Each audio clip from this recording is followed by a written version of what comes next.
of you already know how we do it.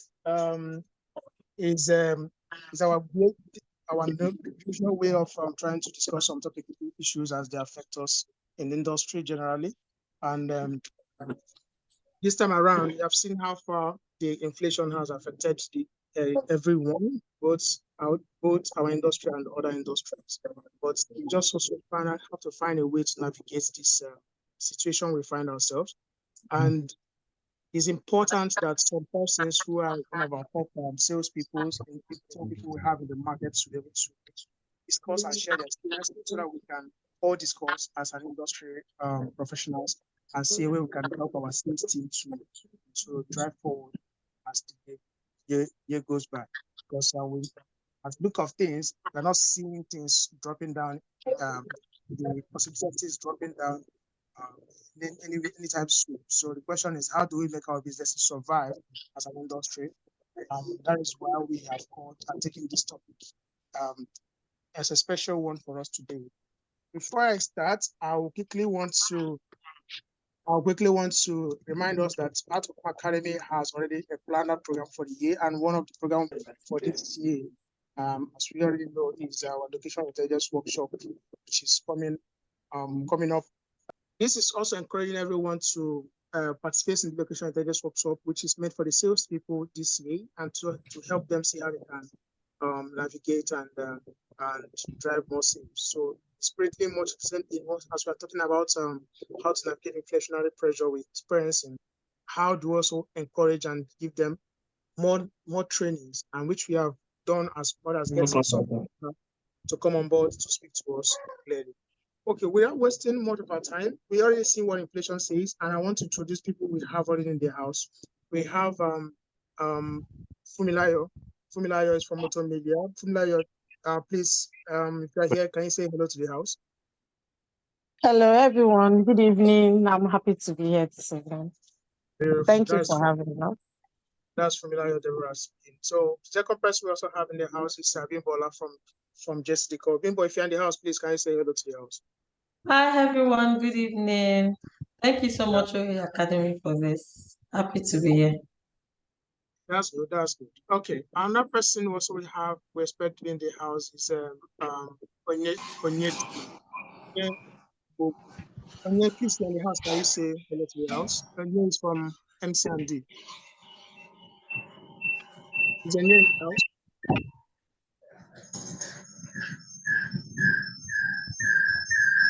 We don't have Onyinye in the house. So if we have Yetunde. Yetunde, can you say hello to the house if you're here, please? Hello, everyone. Good evening, and it's my pleasure being here. Thank you for having me. Okay, thank you very much. And that is the last person, but not the least, and is our most important person who is going to be anchoring this conversation, and that is Mr. Victor Abdul. Victor has been doing a lot of things for the industry. I must commend him. He's the founder of the OABN WhatsApp group for advertising briefs of outdoor, which a lot of persons. We have over 150 persons on that group, which that group has been helpful in terms of helping people to receive briefs as they come. They drop on the group and people quickly take those opportunities and revert to those briefs. Victor, well done. And Victor today will be anchoring this event, and I'm now leaving the floor to Mr. Victor to be able to. While waiting for Victor, Yetunde, can you start off with giving us a bit of background of what you feel is the situation we have right now from your end as regards to the inflation? How is it affecting your space? Well, thank you very much, Kingsley, for this. I am excited about this question because this current situation has really affected every one of us and every sector of the economy.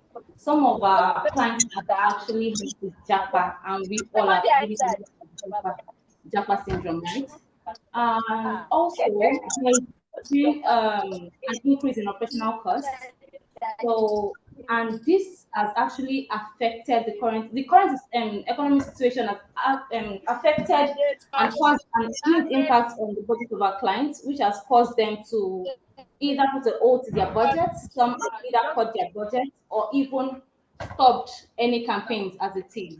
And in as much as I want to say it's a cost, it's been a blessing to some of us actually, because some clients now are moving from the normal ATL and TTL to BTL. So some of my inventories are actually making more sales while some are making less sales. Yeah. So what I just had to do was to ensure that I reformulate and re-strategize myself during this period to gain more traction. I ensure that my bots that are gaining more traction, I'm pushing them out there, putting in more efforts for them to make more sales. And while doing this, I'm ensuring that I'm adding value to my clients as well. So I hope I'm able to answer that. Victor, if you're okay now, you can take up the conversation. If you're okay now.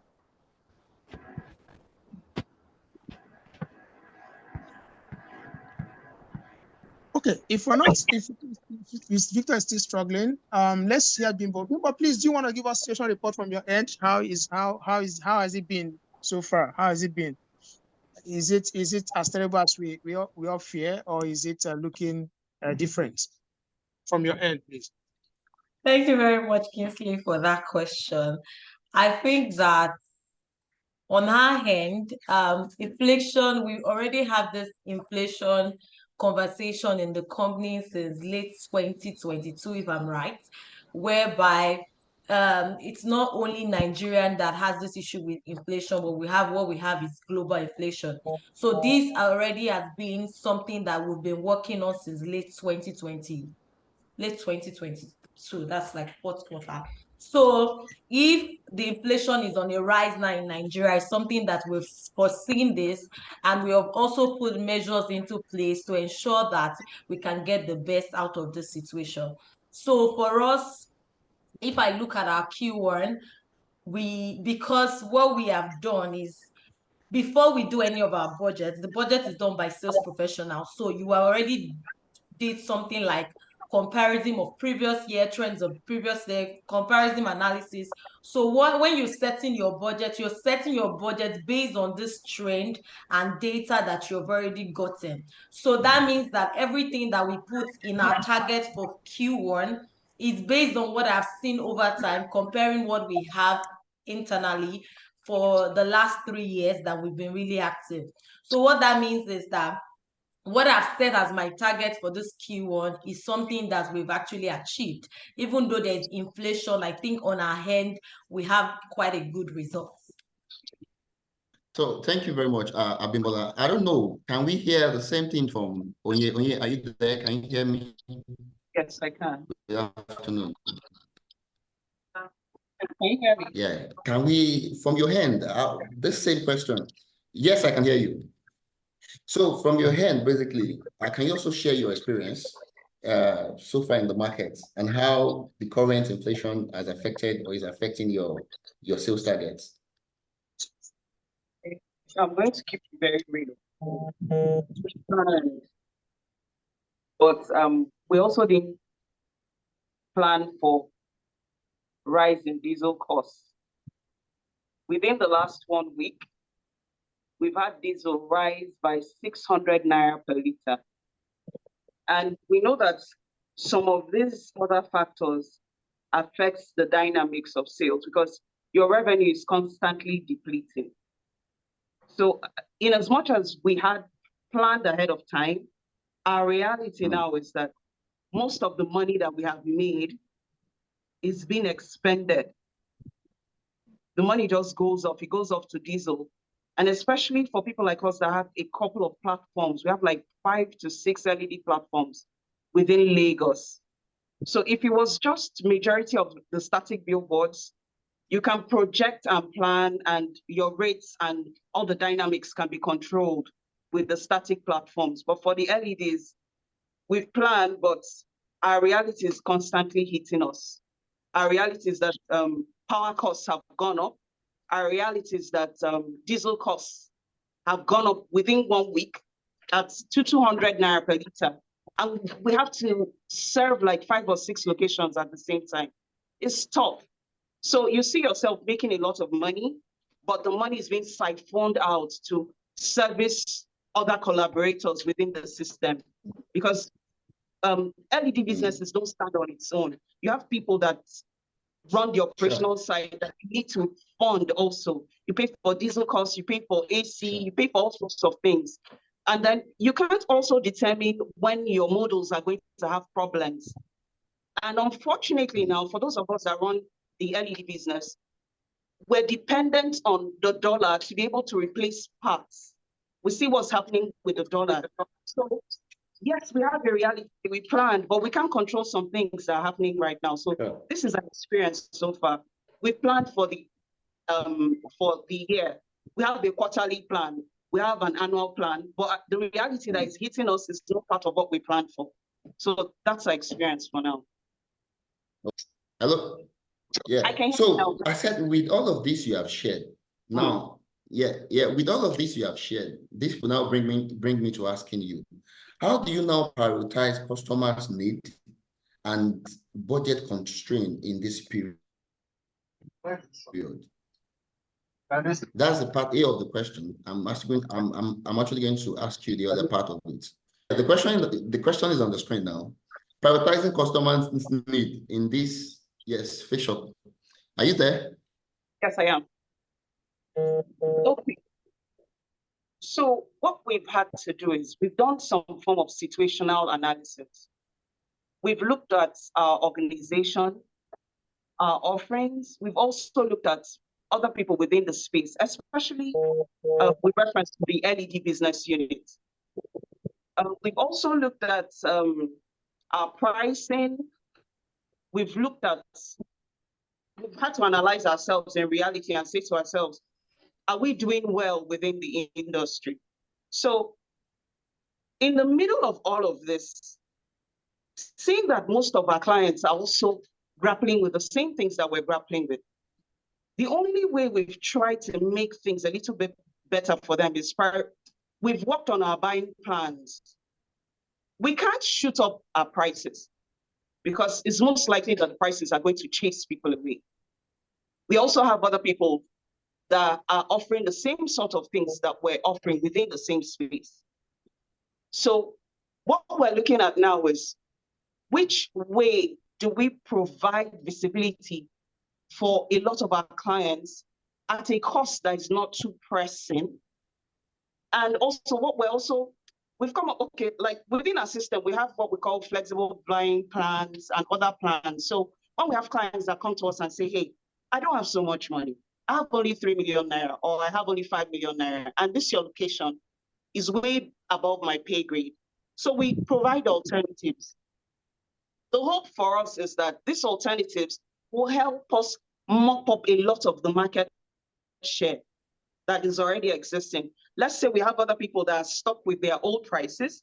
We go down a little bit, give them good alternatives, good buying plans, and then mop up most of the market share. That's what we're thinking of doing in a situation like this, because we can't really take up our prices. There's no way you're going to do that. Sure.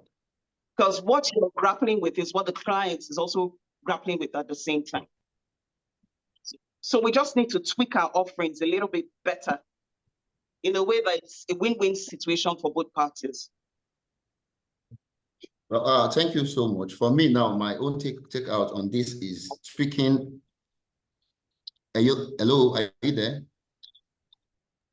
Yes, so basically now you may understand that what I need to do is just adjust my plan so that I can actually fit, so that the client's request can actually fit in, right? Adjusting one's plan. Don't go to the just make it easy. Okay.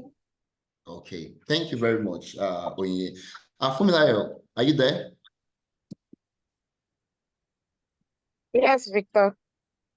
So the question to you, prioritizing customers' need in this phase of inflationary pressure, how do you manage that? How do you prioritize needs in this phase that the economy is? Can you please let us hear from you? Thank you, Victor.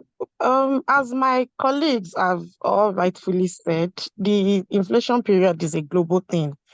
And of course, like Madam Onyinye just said too, you have to be very careful with your pricing strategy.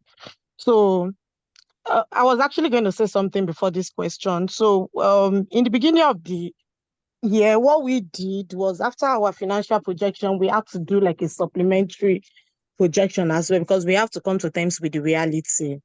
And of course, we all know now that, I mean, the revenue is constant, somehow constant, if not reducing. And then the operational cost is now double, if not triple. I mean, the cost of actually maintaining your assets and, even staff's remuneration and all that. So what we had to do, what my team and I had to do was, go back to the board, and then we had to segment the SME companies out there, because I know a lot of us as salespeople, we are targeting the major brands or the big brands, they are the spender. But then, most of these brands are actually suffering loss one way or the other, and everybody is just reducing budgets. I mean, people would rather, if it is convenient for you to even give them a complimentary exposure for as much as, rather than pay now, because everybody has come to terms with the reality. So, prioritizing the needs of the customer now means us going programmatic. So you have to now go back and look at your pricing, probably what you've not done before. You have to now segment your pricing, probably weekly, hourly, so that way everybody, could one way or the other still be able to afford each category of your pricing. And then this period, we are all, focused on maintaining the relationships we have. Because, I mean, if it's not for relationship these days, where would the target be? So, I mean, so for me, it has been programmatic so far. Wow. Thank you. Thank you so much for me. I think I will understand now that for the year 2024, going into 2025, we shouldn't just all need to say this is our budget, this is our target, and start running after it. There is need for us to start having a supplementary what's it called? List, so that when we are actually unable to meet up with what we have in terms as budget for the year, with the reality on ground, we can actually look at the supplementary leads that would help us understand that we are unable to meet up this because of XYZ. This can be worked with, which has to do with supplementary budget that Funmi has actually just mentioned. Now, I don't know, is Yetunde here? Hello, Yetunde. Yes, please, I am. Hello. Hello. Yeah. Do you also want to share more light to this? Aside from what my colleague had said, a typical example of that, what we've done in my office was, in recent time, we've tried to understand our clients' needs and their pain points also. So we're able to get, you understand, we all know that data is a fuel that powers each and every of our businesses. So what we did was we invested in a data analytics. So we're able to provide our clients with footfall, numbers of footfall, estimated numbers of footfall, numbers of people, demography. We're able to provide them with that, and the highest stores that has the highest numbers of footfall, and a whole lot more. So with them having this, they've been able to trust us to deliver. You understand? And being able to get their trust has made them to be able to work with us with time. And we've been able to, with that, we're able to adapt ourselves and gain their trust doing that. So this has been helping us to build a long-term relationship with these clients. We need a good relationship with these clients, actually. And also, we try to be very, very realistic considering the economic status, to ensure that our sales teams are not burdened by unrealistic targets. You understand? We try to cut their targets, ensure that, okay, whatever they have to do, they feel the need to come to us to tell us if they are in need of anything. We ensure that we show them support and that we'll always be there for them. So far in my office, it's been easy, it's been good. Everybody has been communicating, there's been a clear communication, and yes, I think the sales has still been going on. Thank you. Thank you so much, Abimbola. Thanks so much, Yetunde. Abimbola, are you there? I'm here. Okay, thank It's you like so you much. I like don't know to call because of my our... name. You're not calling my name. Bimbo, Bimbo, Bimbo. Oh, no, I'm seeing the name is actually nice. I'm seeing two Bimbo here. So okay. Bimbo, Yetunde, and Bimbo. So I don't know, can we hear from you? Can we hear your view about how you have been prioritizing customer needs and budget constraint in this period? Okay, so thank you very much. I think that a lot of people have shared their perspective, which I really agree to, because it then means that there's really not much for me to say, because everything that is said is valid. I think that part of the measures that we did in our organization is to reassess our pricing strategy. And I understand that inflation has reduced the number of demands that we get.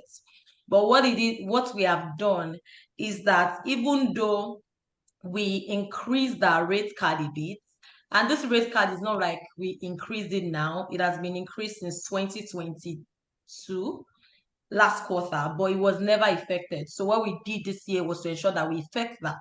And before, at the beginning of every year, we always have what we call the roadmap to achieving your targets. So you have different type of clients with different ranking. You have the strategic clients, you have the iceberg, and you have the non-valid clients. The strategics are the clients that actually takes you to achieving 60% of your targets. So what that means is that we have the big clients, the alcoholic beverages and all of that. So what we do is, most of these clients, we already have bulk deal with them.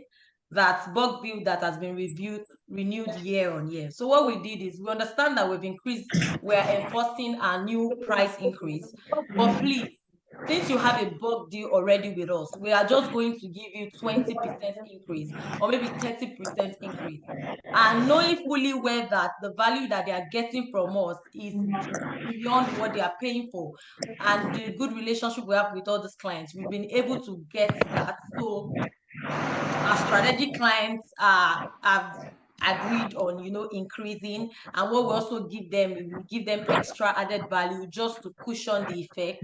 The other thing that we do is, when we sell now, we are kind of we try to optimize inventory management. And what I mean is, because most of the people here, they are doing what we all sell is digital, so we ensure that the cost of running a particular location is fixed. Either you have full slots, you have full clients on each slot, or not.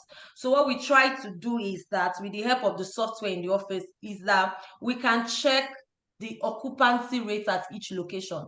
So when a client is telling me that this is what I have, as much as we want to also give them value, I have to strike a balance between giving them value and ensuring that the company make profits. So what we do is that, if you say you want to make a particular target at you want to meet someone, your target audience is Ikorodu Road, we actually have 2 of those billboards there.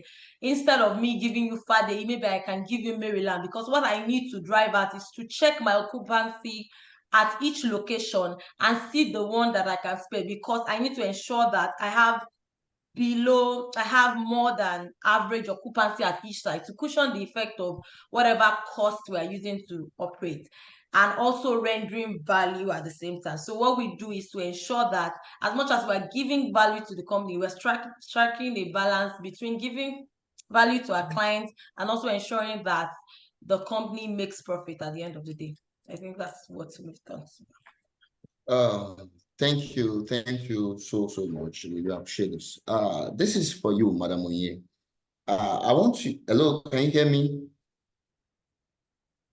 Thank you so much. I actually wanted to shed more light on this. How do you motivate and support the sales team this period? Are there some effective ways to foster resilience and positivity within the sales team? Do you understand? You are muted. You need to unmute. Yes, you need to. Thank you. Can you hear me now? Yes, I can hear you. So I think the first thing would be, yes, I can. I can hear you. You need to understand how your team reasons, especially if you have a team that's been with you for a very long while. People are motivated by various things. Some people are motivated by recognition Some people are motivated by cash, some incentives, some some people like to achieve. They like to meet goals. They like to break bounds. So you need to first of all understand how your team is wired, and on the basis of that, you choose what works for your team. While cash incentives might work for some teams, in the form of what everybody calls commissions and all of that. For some teams, it might not be cash. You might have people that are driven with the need to achieve. There's some teams that feel very good when they are recognized and maybe they're given training sessions or opportunities to better themselves academically. So you need to find out what works for your team. So there's no hard and fast rule to it. So your sales teams are motivated based on your understanding of your team and how your team is wired. That's what it is for me. Oh, thank you so much, Madam Onyinye. Abimbola, Abimbola from Decaux, can we hear your side? Hi, Victor. So, with your question, right? So this is what I would say. And now I know what I'm going to say is going to be controversial, but I will still say it. Why?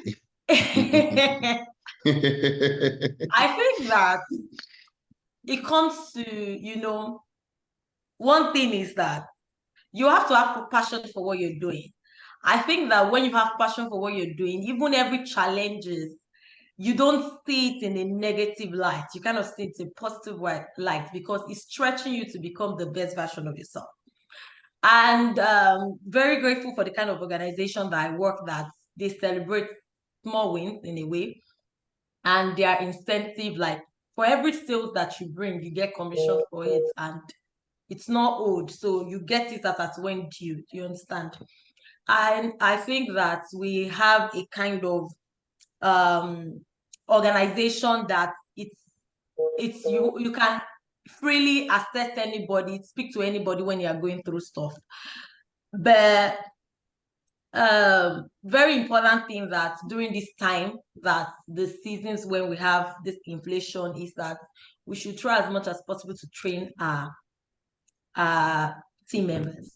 I think that so much is given, much should be expected, but you can't expect something from an empty vessel.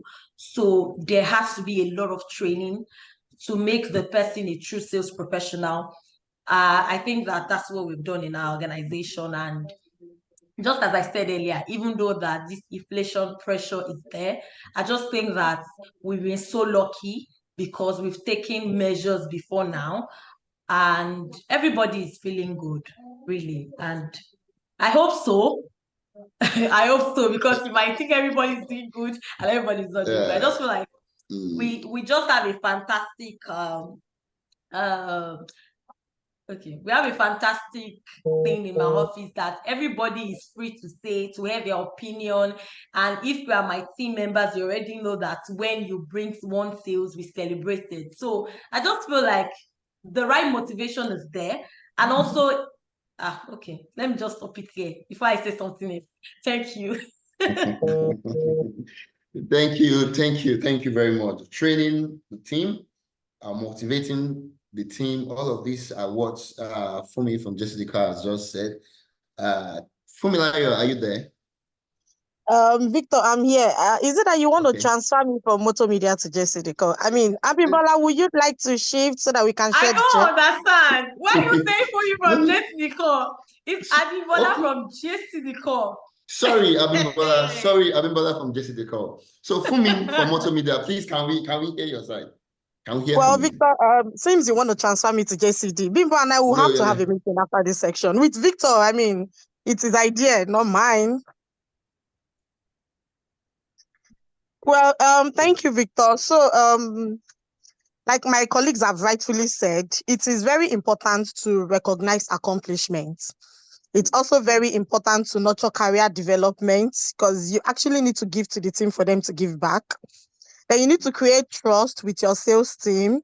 It's also important to understand what drives them. You need to know what drives them. For some, it is passion. For some, it's the money. So whatever drives them, you need to recognize that so that you know how to work with them. Because also, you need to ensure that employees can find meaning in their work. I mean, so you just have to offer different incentives to keep them motivated and keep them going. So that's my contribution. Thank you very much, Funmi. From JCD. I don't know. No, Funmi is not from JCD, but Funmi is actually No from way, Motomedia. Funmi from Motomedia. What do you mean? Funmi is from Motomedia, and Abimbola is actually from what's it called? JCD. Blessings from Decaux. I have two Abimbola here. Okay, Abimbola, sorry. So Abimbola, you're from Decaux. Thank you very much, Funmi. Is Yetunde here? Hello, Yetunde. Yes, I am. Yes, hello. Yeah, please, can we also hear from you? Okay, Motivating staff. like my colleagues have said, my co-speaker, like they said, aside from the career development, understanding of the clients and all of that, so what we've done as a company was sometimes we get to invite experts to motivate, to coach them, and to also orientate them.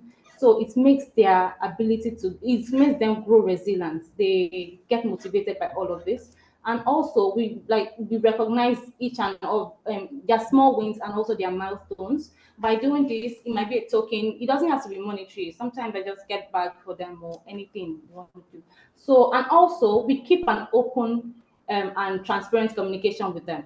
We ensure that we keep them informed on this company situation, market trend, if there is any change in sales strategies, regular meeting, one-on-one checks. With this, this enhances a team bonding. This enhances a good flexibility with work and all of that. So, and we recognize every one of them, their small wins and milestones. Thank you. Thank you so much. Now I've gotten to understand that we need to train, we need to recognize accomplishment, we need to develop career for our sales team to actually be motivated in this economy. This brings me to the last question in this segment. Well, I would say this will also go back to you, Yetunde. What strategy do we need to employ in maintaining strong customer relationship and retain them despite economic challenges? Okay. For myself, I think, okay, let me just generalize it. You need to, as a great salesperson, you need to keep your customers informed. A clear communication is the key, believe me. You need to keep them informed about any changes that might impact them. Maybe there is an adjustment in pricing, technical issue, whatever it might be, just ensure that you tell them so they are all informed. And this will make transparency actually builds trust and loyalty. Also, sometimes just offer value added for your long-time clients and all of that. We offer value added to our customers, value added services to our customers. Examples are like pro bono, maybe free exposures, free material production, a whole lot. This will make them to stay loyal to your brand, believe me. And also, as a great salesperson and a way to maintain a strong customer relationship, you should be able to offer a great customer support. A great customer service goes a long way, and this will make them to always remember you. And when they have things to do, they will always call you. Build that strong relationship with your clients for them to always remember you. So you'd always be at their top mind whenever they are ready to execute any project. They would always reach out to them, even without you reaching out to them. Also, be flexible. Try to be very flexible with your payment plan. And a typical example was when someone came to me and they said, "Oh, we want to run a 3-month campaign, and we only have 70% of payment." It got after the back and forth, we had to okay, you know what? Bring in your. We signed. There was a contract agreement and all of that, and what we told them was they have to pay before the continuation of the second month, which they all agreed, and they were able to pay before the beginning of the second month.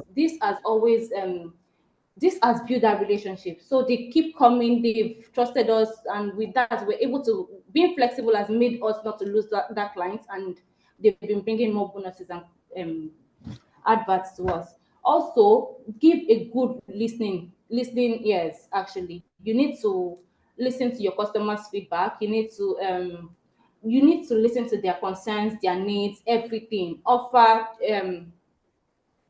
so once you listen to them, this makes and it fosters a good relationship. Also, encourage a collaboration and partnership. I would give a great example of this. There was a time someone, I think a concert advert, yes, that they wanted to run a concert advert, and they came to us like, oh, you know what, we have just like 70% in cash and 30% for tickets. We were able to work together, to partner together, and both parties were happy. This was a mutual benefiting transaction. And with this, we've been able to work together with these clients and give them a long-lasting relationship. Learn to have a great customer skills, a good clear communication, and a good attention. Thank you very much. Oh, thank you so much. Thank you so much. We really appreciate you. So is Onyinye still there? Hello? I am. Yeah. Can you hear me? On this topic, what strategy do we need to adopt? What strategy do we need to employ in maintaining strong relationship and retain them despite retaining our clients despite this challenge economy? Yetunde has actually made us see to understand that keeping clear communication, foster good relationship with the clients, value added, and a good listening. Was it called here? Yes, keeping clear communication. I want you to, not Yetunde, I'm talking to Madam Onyinye as you speak. Keeping clear communication. I don't know. Can you throw more light into that from your end? How keeping clear communication can actually help foster good relationship with the client and keeping them in this hard economy. Okay. Again, I'm going to tilt towards the LED business because a lot of times that's where you have more issues when it comes to communication, clear communication with clients.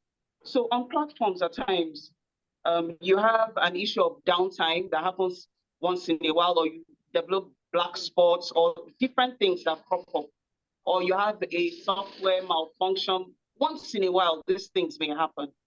Our ability to let clients, put them in the loop and know what's going on is very, very key because they've trusted you with their brands and they're expecting full visibility.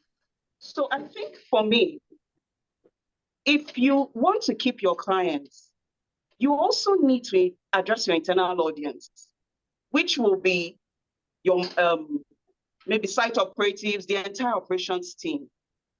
They need to understand the current business climate. They need to understand the reality on the streets. So it makes no sense, you know, the marketing people do their own parts. There's a lot of clear communication. They have fantastic relationships. And if your internal audience does not feel the pulse of what is actually happening on the streets, then it becomes a problem to balance your delivery with what you say, because you need to put your mouth or your money where your mouth is actually.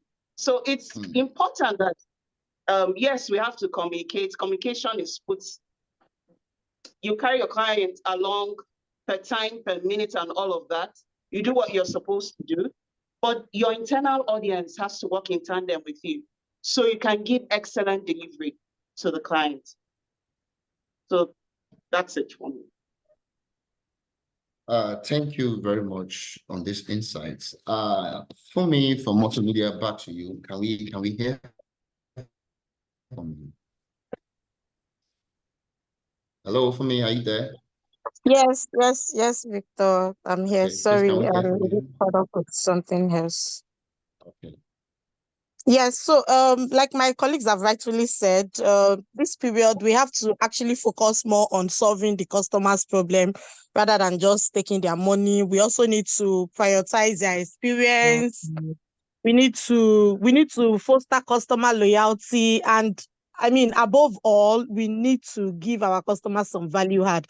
We need to show them that we care for them, we care for their business. We understand that the times are tough, and we still need to be there for our customer by offering them some value add when necessary, especially on the digital platform.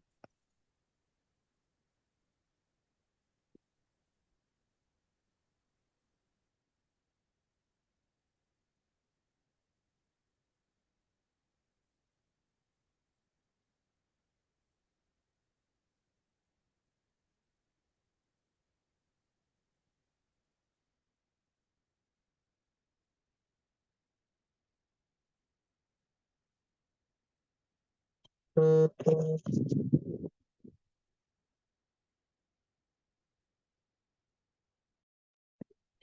Victor.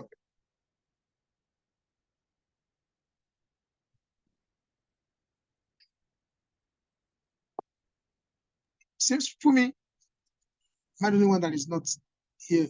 Hello. Hi, Kingsley. I think we lost Victor. His network is Hello, actually. can you hear me? Yeah, she's done talking, Victor.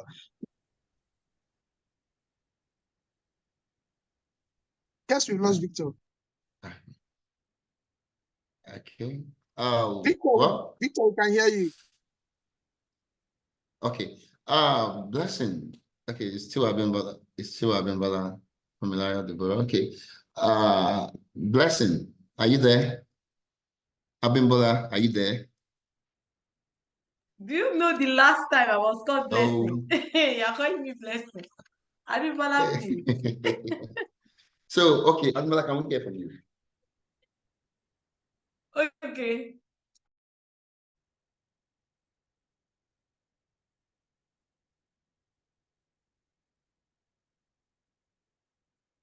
Please unmute yourself, please. Okay. Sorry, I didn't know that. Yeah, thank you. I said that for us to achieve that, we need, as outdoor practitioners and sales professionals, I think that we have a lot of work to do as regards better positioning. And I mean better positioning in the sense that you want to get to a level where your client trusts you and you become a strategic partner and not just a media vendor. That is, at the time where planning is taking place, you are the first person they call and say, we have a client that has 20 million. What can you do? And I'm sure that if we have some of our clients on this call, they already know that there is no amount that you come to JC to come and won't provide solution. So what we have done is to position ourselves well as a solution provider in the out-of-home space. So when you have like a 20 million naira, there is definitely, I can always curate a package that would fit your client's budget. So if you do that, you do an amazing job with the execution. And I think that is very paramount because Madam Onyinye just said that if a client is spending 1 million naira, you want to ensure that you give value to them and also put their mind at rest, send them their proof of execution when it's due and all of that. Not like client needs to call you. If you give value when it comes to the executing part of the job, and you also position yourself well to be a solution provider. So that means whenever there is a problem, they know that you are someone that solves the problem. I think that it will get you always talked about in the room, like in the planning room. The first partner they mention is, oh, we have this issue, let's call JC Decaux, you understand? And also added value. I know a lot of people have been saying added value. I hope some of our clients are not yet. You we should reduce the added value that you give to clients. Let them be. I think that added value, it has gotten to a point that clients just feel like they can come and ask for free exposure. And it's not to say that they don't deserve it. I just think that we need to put a limit to giving free exposure, to be very honest. If it's added value would be in the case that, oh, they bought 2 screens, I give them 1 screen for free. That's like an added value to them. But when we are giving a lot of free exposure, it kind of watered down the quality and the what we are selling. So I just think that what we have done this year is we reduce the number of free exposure that we do in our business. Instead of that, I can give you like 50% discount or like a ridiculous discount, because so that you know that even though you think this thing is for free, it's not for free, because you don't want people to think that they can have this billboard exposure for free too. So this is just to tell my fellow people, let's reduce the free exposure that we give clients so that we can get the value for the money. Yeah, that's all. Abimbola. Don't come So, for me. Don't come for me. Leave.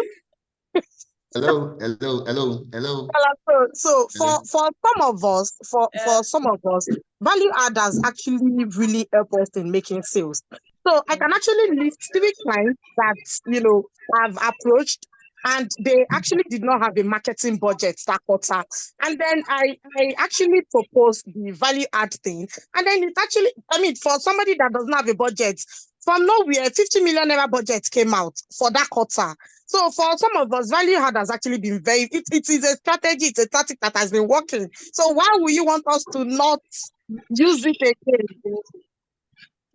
Funmi, don't come for me. I'm saying for you to have given a client hello, that kind of ladies. Hello, ladies. Hello. I can see there is a front and back from Decaux and Motomedia, and I believe we can, after the program, basically, we could actually take this Peter, out. I thought you And then we'll transferred sit on it me. and talk about it. What did you say? So there's a question I actually want every one of us to look at on the screen. The question is from Mr. Korede. So the question says, what unconventional tactics have you encountered during sales or considered that has been effective, that has been effective for you and your organization? I will throw this question to anybody from the floor can actually raise their hand, his or her hand, to want to answer it. But let's push this to my guest. Madam Onyinye, are you there? Yes, I am. Yeah, you can see the question on the screen. Okay. I don't think I'm going to mention brands or anything of the sort. Okay. We had a location, or we still have that location. It's an LED billboard along the Decaux expressway stretch. So we had this client that had a budget for static billboards for like a quarter or 4 months, thereabout. And clearly they couldn't afford a 4-month rate for that particular billboard. So we built something around their budget. So it became a win-win situation for both parties. So they couldn't find a static billboard on that stretch. We made our LED available at their own rate, but we planned with their rate to be able to give them visibility on the LED. So they didn't lose, they got visibility for their clients, and we made some extra bucks to be able to pay for diesel, which is my major problem right now, diesel issues. So that was what solved that problem for them, and we solved the diesel problem for them directly.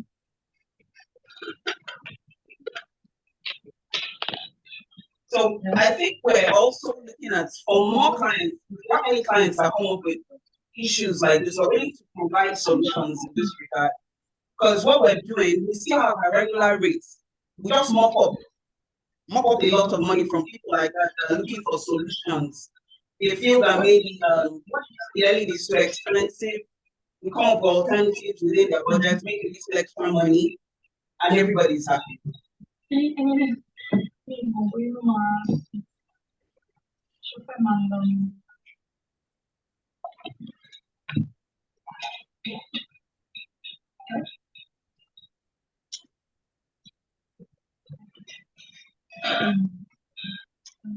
Hello? Can you hear me? Perfectly. Okay. Oh, thank you. Yetunde, is Yetunde there?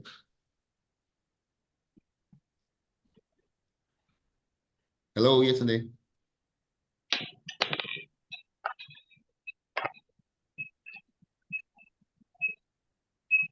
Okay.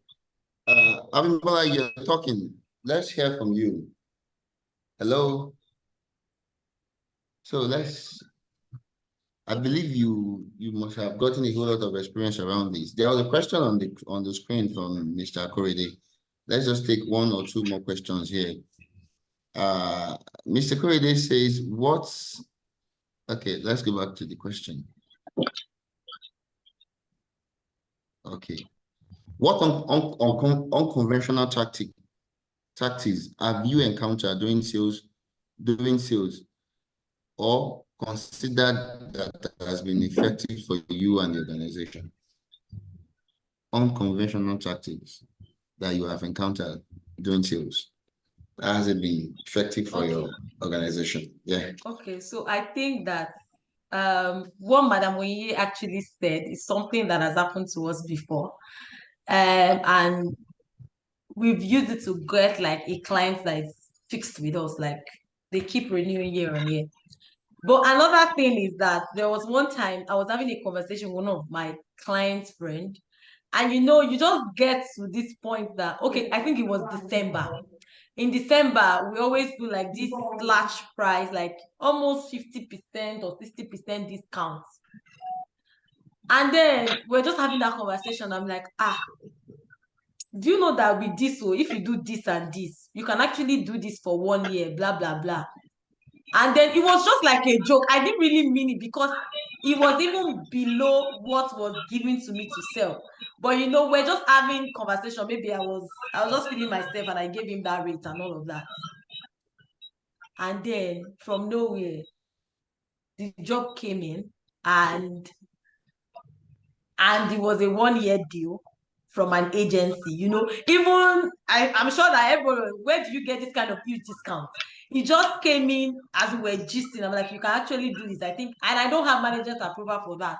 And I think ever since then, this same agency keeps giving us that same thing. So we've gotten like 3 extra portfolio deal with that same tactics that I did with my friend that while we're talking. I think that's what has been very beneficial to us, even as I speak. That's the same thing that we keep having clients, saying, oh, can we do this? Can we do this and that? And it just started from just a plain conversation. Okay, yeah. Thank you so much. There's a question on the group here. Funmilayo, are you there?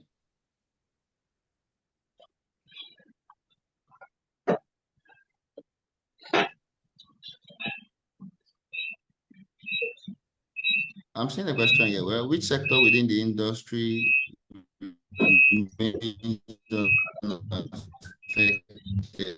or even benefit from inflation, allow us to prioritize our sales efforts in that area? Well, this is not, to me, I don't feel this is a question. Sector of the industry remain unaffected in that area. Hello?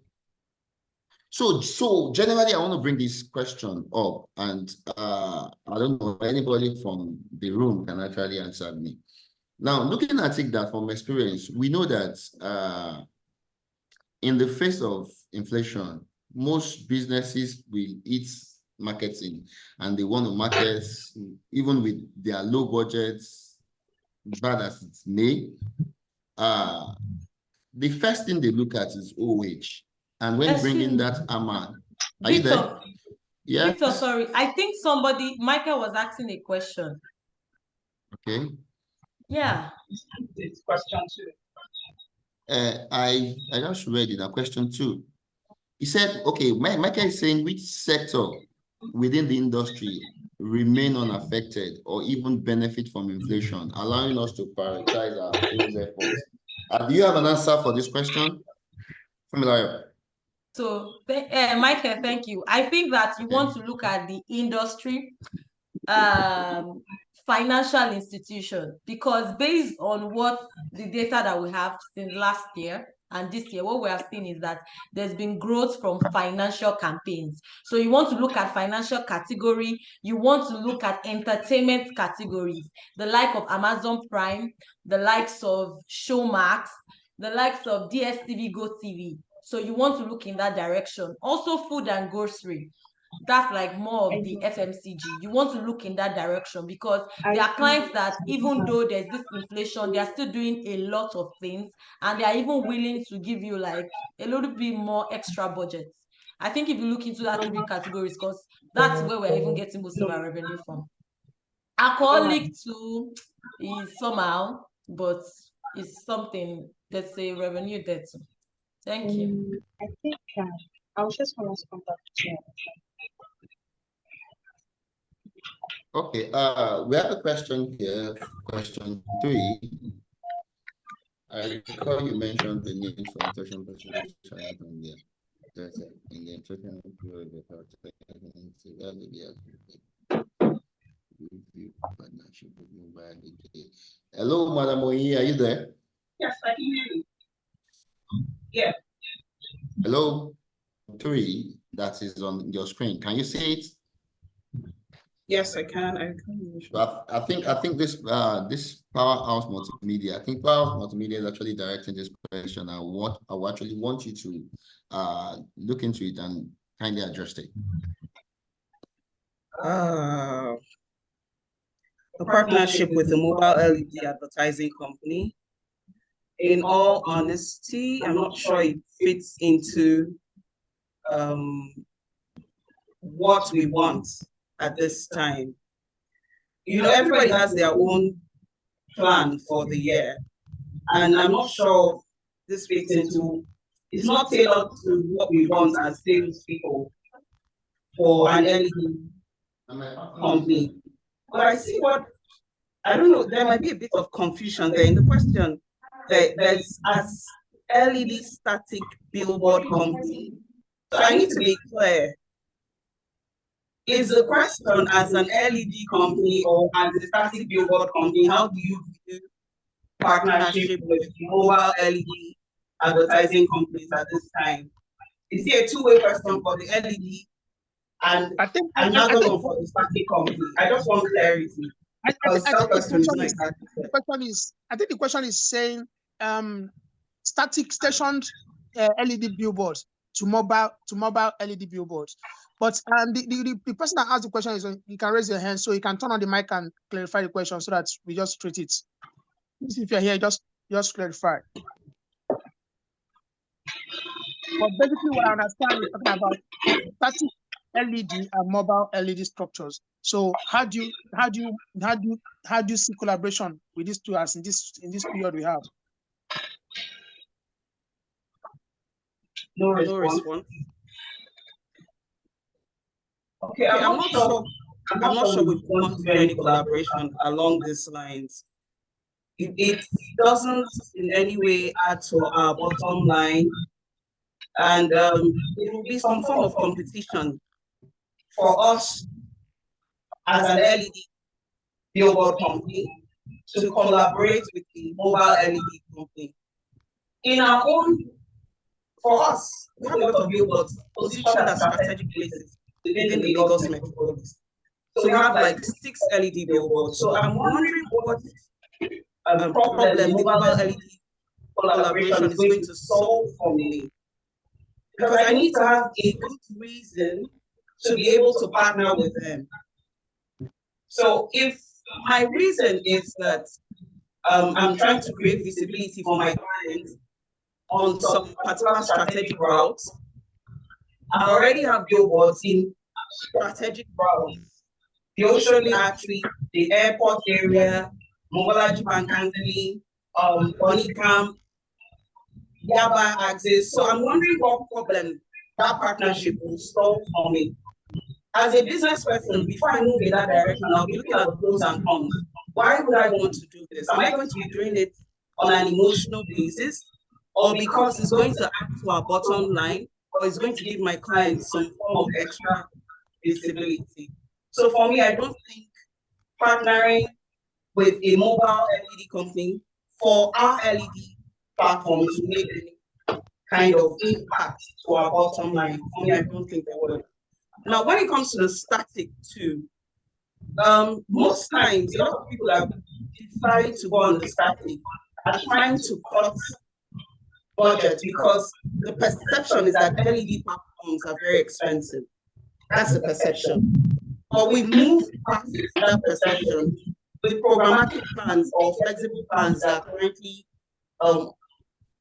in effect or in what a lot of companies are actually running right now. So why would I want to run up the budget for the clients by running on a static and providing an LED? So I'm not solving the client's problem by having a mobile LED partner with a static. So if the client says to me, hey, I just want to work with your LED business, your static business unit, because I don't have so much money, I'm looking at running a 200,000 a month. How does partnering with a mobile LED company help meet my client's objectives? So it doesn't align. It doesn't align in any way. For me, that's what it is. It doesn't align. I don't think it does. But if I can Okay. add, for me, yes, Victor, can I add something? Am I Sure, permitted sure, to? you can. You can. All right. So, I also think collaboration is always the way to grow this. To me, from my own point of view, if I'm to approach it, because mobile LED is more of a penetrative channel, and it goes round to different locations at a point in time. In collaboration, I can actually propose to a client and say, while we're giving you this, we're adding, maybe even the price is starting, instead of us dropping our price down for you, we maintain the same price, but because in a day or 2 or 3, we have an addition of this solution, which is one that can help you to reach some other location through the mobile truck and rest alike. So just to add, just like add a value add, I don't know, that's my own opinion, but I don't know if that will make sense or will it take away the business from the client, even without mentioning the competitor's name, or just mentioning this is a solution we're adding to our service. Instead of us buying and creating a new going to buy our own truck, we can partner with people who have their mobile trucks to say, this is a value add we are bringing on board to make sure that we give you more value beyond just our location. That is my own opinion. I don't know if another person have another. Kingsley, for me, what I'm looking at is budget. Are we going to run up the budget by introducing the mobile platform? That's what it is. For me, that's the angle I'm looking at it from. If the mobile prop belongs to my organization, we could do that. But if I'm going to have to go pay and exceed the client's budget, how do you solve the problem for the client?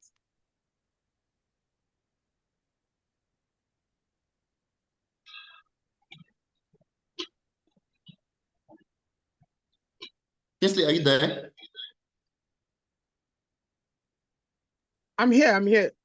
Okay, so thank you very much. Corey wants to add something to this conversation. Because of... Okay. Yeah, Mr. Corey, are you there? Yeah, yes, I am. Good evening, everyone. Okay. Good evening to you. Interesting conversation so far. Looking at it from what Onyinye just said, it's a case of how do you manage expectations business-wise? Because for an organization, why am I going into this collaboration? Why am I going into this partnership? What's in it for me? It's not a charity business. If it was charity business, everybody would be doing it. So we need to understand that part from a business point of view. But from a strategic point of view, in terms of media preference, yes, mobile LED has its pros, it has what it does, it has that penetration factor. So the question would be, what exactly is your current strategy as an organization? Who are the people you're talking to? Who are the clients you're talking to? And it might even interest you to know that some LED companies might be able to, take up your business solution and include it into whatever it is that they are doing. So the task is now left for you guys to say, okay, these are all the LED players in Nigeria, for example. How do I have a conversation with these guys to, to tell them, okay, this is my own business offering. Can I get into a partnership with you guys? Because at the end of the day, I know what you're trying to do is, trying to get clients, which is a very difficult task. And a lot of us know that already. So the thing is, how do you go into these conversations with these guys? Who are the players within that LED space? What are you bringing to the table? That's a common phrase. What are you bringing to the table for them? Because they can as well go into the mobile LED space. They probably must have thought of it, but they looked at it in terms of what's the cash flow going to be like? What's the investment going to be like? What's the return on investment for my own business? So you need to look at it with an open mind to say, okay, how do I collaborate? Because at the end of the day, it's naira and kobo. It's before you think of value and the rest, is how do you get value for that investment that you have put into that outdoor, or should I say LED platform of choice. That's just my own, take on that. Thank you very much, Mr. Koide. We really appreciate your contribution. And I don't know, Powerhouse Media, has this question been answered? Are you fine with it? So moving on to the next one, oh, sorry, I'm saying Onyinye again. Is Yetunde back? Yetunde, can we hear you? Hello, Yetunde. Okay, Funmilayo, are you there? Hello, Fumi. I don't want to keep calling Madam Onyinye, Madam Onyinye. So I'm here, sorry. okay. Hello. So let's quickly take a look at the question, this question together. Question 4.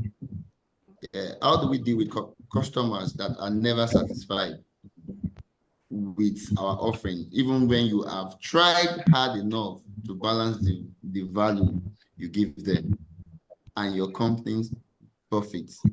It is always a very challenging conversation. How do you manage difficult clients, even when you have given them everything, they are still complaining? How do you manage them? Thank you, Adeze, for this question. You need to when it comes to dealing with customers, it takes more than just the value you're bringing to them. How are you satisfying? There needs to be a client satisfaction. Build that great relationship with your client. You need to have that relationship already to be able to relate with your clients in such a way that you can always tell them that, oh, okay, you know what, this plan might not work for you. You might, sometimes our clients don't even know who their targeted audiences are. And as a salesperson, I really want to oh, you know what, I think you need this, these are the kind of people, these are where your targeted audiences are, and all of that. It takes a lot of communication as well. Try to talk them out of it. And I think you need to try to understand what your clients' needs are. Try to know what they want, what they need, how you can help them to grow their company. So you don't just keep offering things that wouldn't work for them. Mind you, these people also understand what's work for them as well.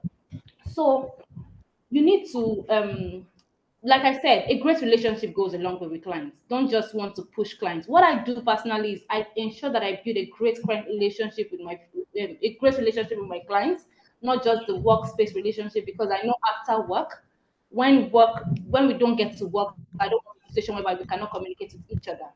I build an existing relationship with them, and so when they are ready to work, we can always work out. Ensure that you get to understand your client's needs as well. So with this being said, I hope I'm able to help you in way to navigate your way around your clients. Thank you so much, Yetunde. I don't know, what's it called? Thank you so much, Yetunde. Fumi, are you back? So I don't think there's anyone is coming from me, and I want Madam Onyinye to let's look at this together. Why is it that mostly when brands launch, basically, they want to eat the market even at this economy, as we speak, the first thing they do is the first place they look at is outdoor, and how can they bring that their big rod, that their big hammer on outdoor to say splash all of these budgets. Perhaps how are we being able to as a salesperson first, perhaps maybe from not being just a billboard marketer to being an integrated marketing solution? Please, what is your thoughts?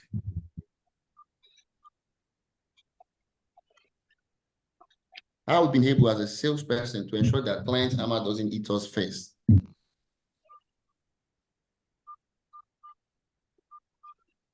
Hello? Say that again. Yeah.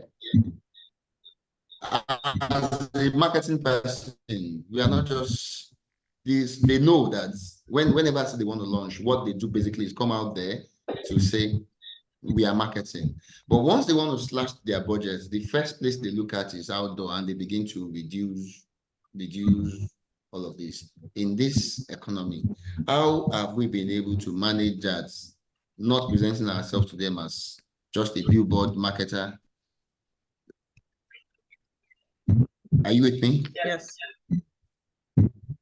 Yeah, how have we been able to actually manage them to ensure that the client hammer doesn't eat us? Perhaps maybe we didn't just present, we are not presenting us. They don't see us as just being a billboard marketer, to be an integrated what's it called?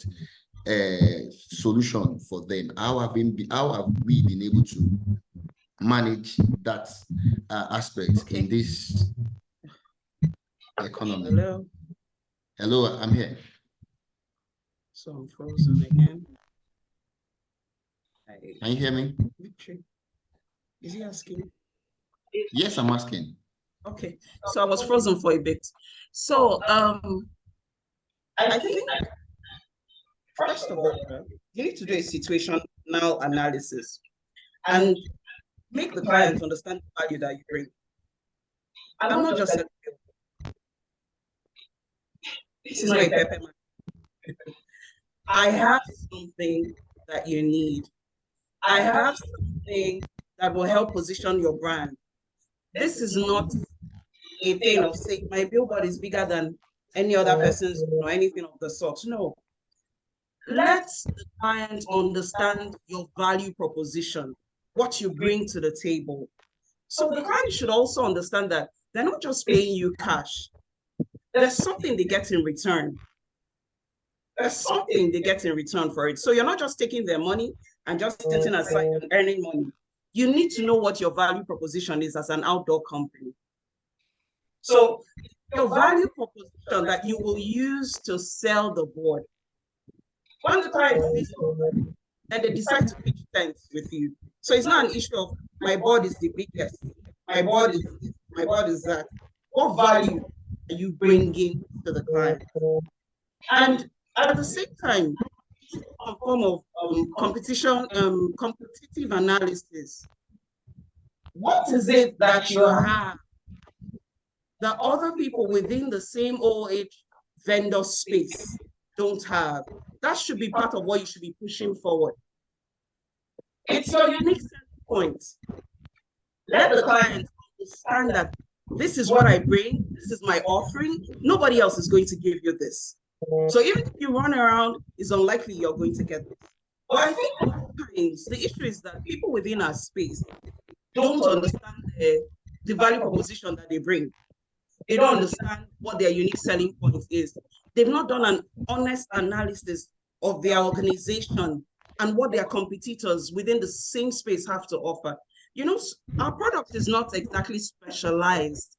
It's not like it's a malt can and another one is a bottle. We're all selling LED and we're all selling static billboards.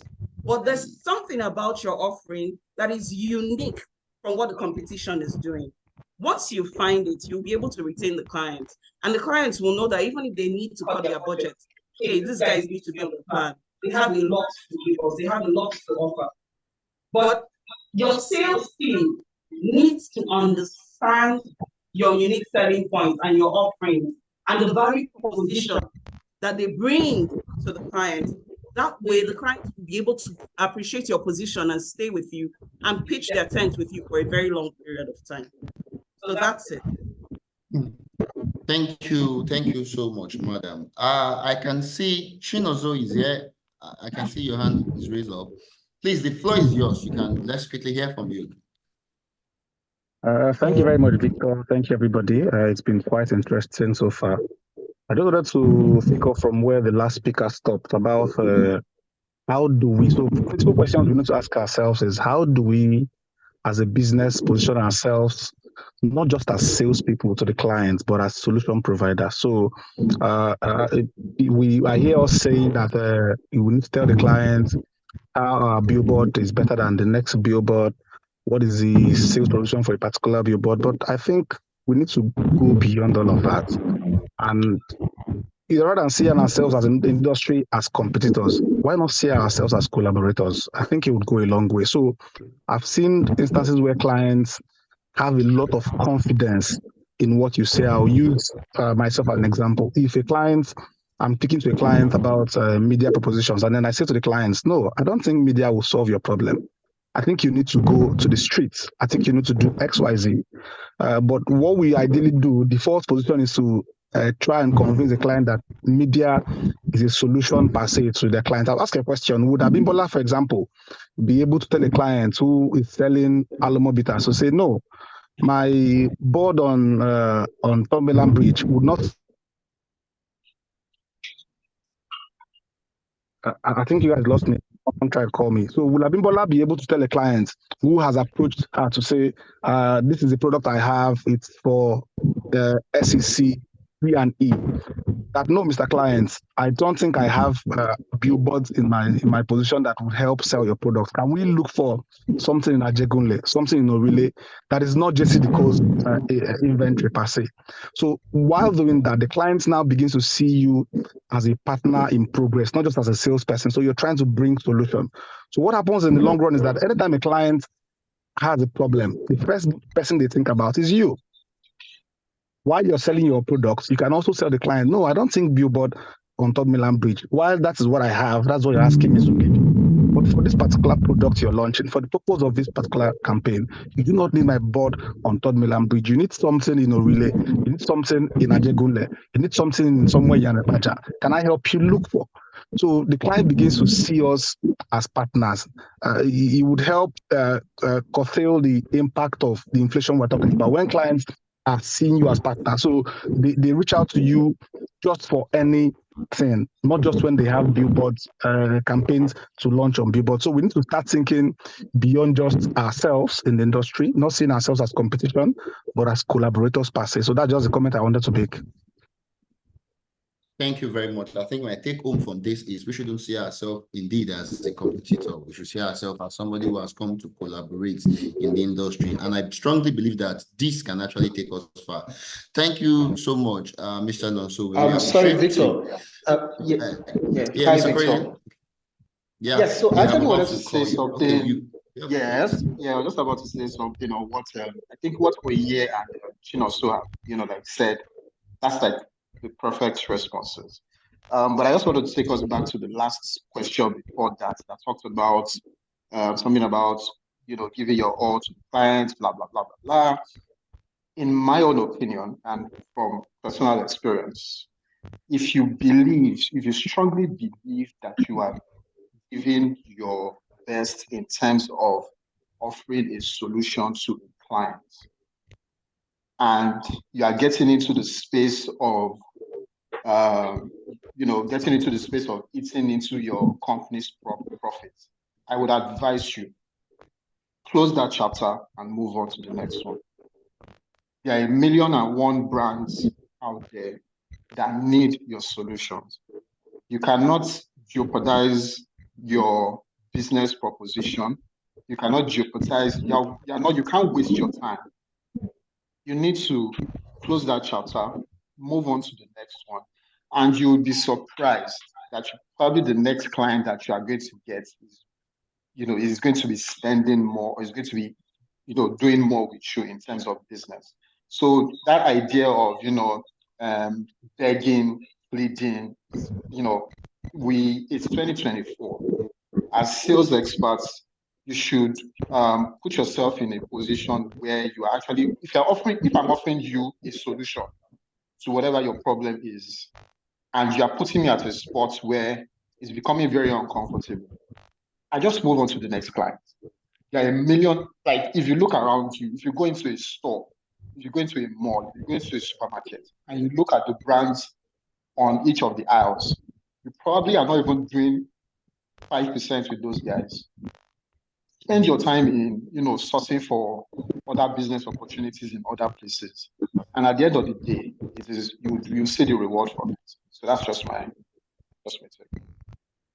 Thank you very much, Mr. Korede. And I think at this point, we will be drawing. Oh, Abimbola is also raising up a hand. The floor is yours, Abimbola, before we round up. Thank you very much, Mr. Korede, for what you said. Because I was going to say, when the client is being difficult like that, you just leave. So I remember when I joined JC Decaux in 2019, my then MD gave me an advice. It's like, Abimbola, use your energy to clients that, sorry, breaking transmission. use your energy for clients that know the value of what you're selling. So it's to understand that, because I resumed there and I was going, because I left, I was working in a smaller outdoor agency, thinking that the same clients that I used to have in the smaller agency would be able to afford buying the billboard. He told me, Abimbola, don't waste your energy on clients that cannot see the value of what you're selling. I also think that it's about time, just like Mr. Korede and Mr. Chin also said, that we are sales professional. Like, we don't, gone are the days where you are waiting for a client's brief. Now, what you do is, when you are moving around, you see your company, for example, maybe Pepsi is my good brand. I see that Coke is doing something. I work on a proposal to counter that and send to my clients. You would see that a lot of the media players come to you and ask for competitive reports. Why do you have to wait for them to ask for competitive reports? Oh, now that Pepsi is doing something, I want to also inform Coke that, Coke, see what Pepsi is doing. You understand? Not waiting for people to call you and ask for, is this your billboard available? It's about thinking about a proposal that will fit that brand and sending that proposal to the client. I think that gone are the days where you wait for briefs to come to you. What you do is you do a very nice proposal and you send to a client. I also feel like, as sales professional that we are, when we have targets like this, let's try as much as possible to draw a roadmap to achieving that target. So you have to meet 1 billion naira sales this year. Do you have a roadmap? Do a roadmap. Rank all the clients that you have in the previous year into that roadmap based on strategic, iceberg, and the non-valid, the one that didn't renew and all that. Then you now want to do a forecast to say, okay, this client give me 20 million. What can I do to increase it to 30 million? Because the budget you have last year is not the same budget you have this year. I don't think that, the way we used to sell now before was like a layman kind of selling. Now you have to bring in data, you have to do proper analysis.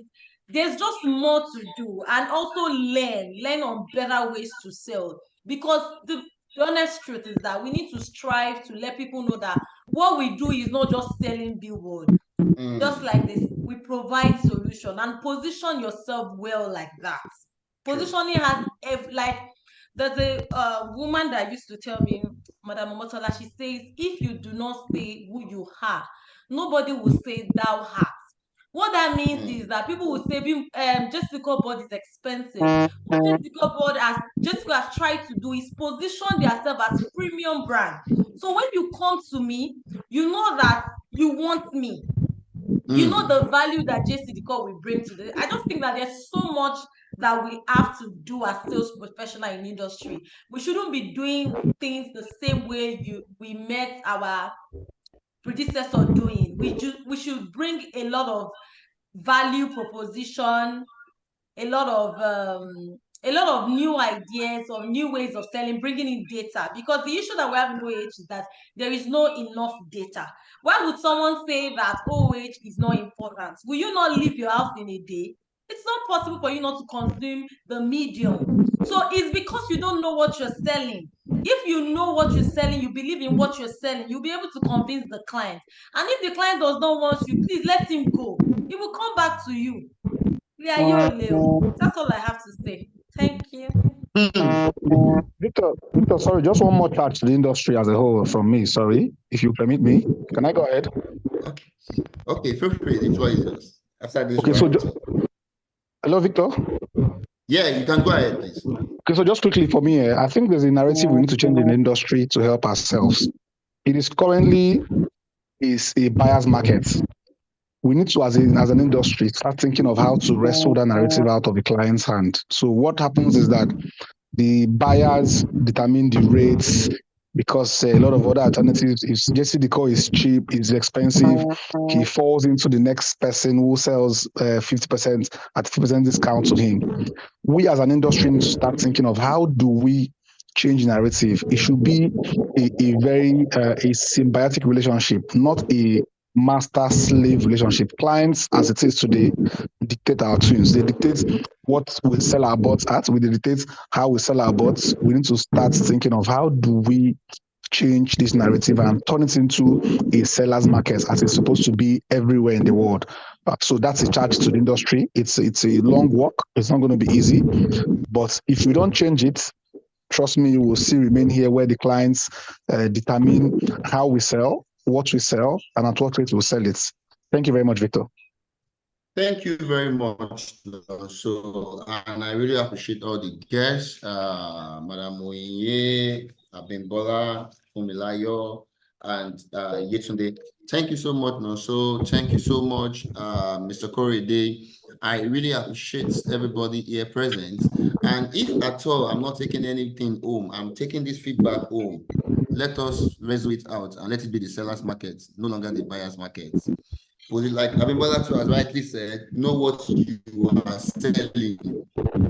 If I also understand from Madam Onyinye, I don't need to collaborate with a moving truck when I have my LED well strategized and well positioned. Thank you so much again. And don't forget, there is an ongoing program for OH Academy. Please try to join. I don't know, Kingsley will throw more light on that. I appreciate everybody for the time. Thank you so much. It's nice seeing these beautiful faces. And for everybody who has taken their time to be here, we appreciate you. And let's have a need to always collaborate. Don't let us see ourselves as competitors. Thank you so much, and do have a wonderful Friday. All right, thank you, Victor. Thank you, everyone. It's been a wonderful evening. I think it's a great session, and most of us have taken a lot of things out of this place. So we should collaborate more this period. We should self-value. We shouldn't see ourselves as just billboard sellers or as a solution provider. That's what the game we are. If we don't drive ourselves in this direction, we might keep losing market share. And competition is not between ourselves, it's between the other channels. So what we're doing is collaborate to be able to drive that. Thank you, everyone, for this evening. Quick one, if you've not signed up or registered for the location intelligence workshop that is coming up on 28th of this month, please kindly do your registration as soon as possible, because we'll be closing the registration soon enough so that we're able to plan properly for this program. As you already know, one of the top persons coming on this program is Mr. Ajibori, the former commercial director of Coca-Cola. He's taking us through the difference between the sales, marketing, and business development. And you have the manager of the buying units from Media Reach, which is Amina, to take us through on how to close deals and how to negotiate proper. And Mr. Rewan will take us through how to sell with our data available. And myself will be here to talk about location data, which is what we're trying to unravel all this well. So it's going to be a full-packed program for all of us. Let us not miss it out, because it's going to help us to drive and cover the sales, even in the face of inflation we have this year. Thank you once more, everyone, and have a great weekend. See you next time on the boardroom, and then we'll have a wonderful session again. Good night. Thank you so much, Anthony. Good night.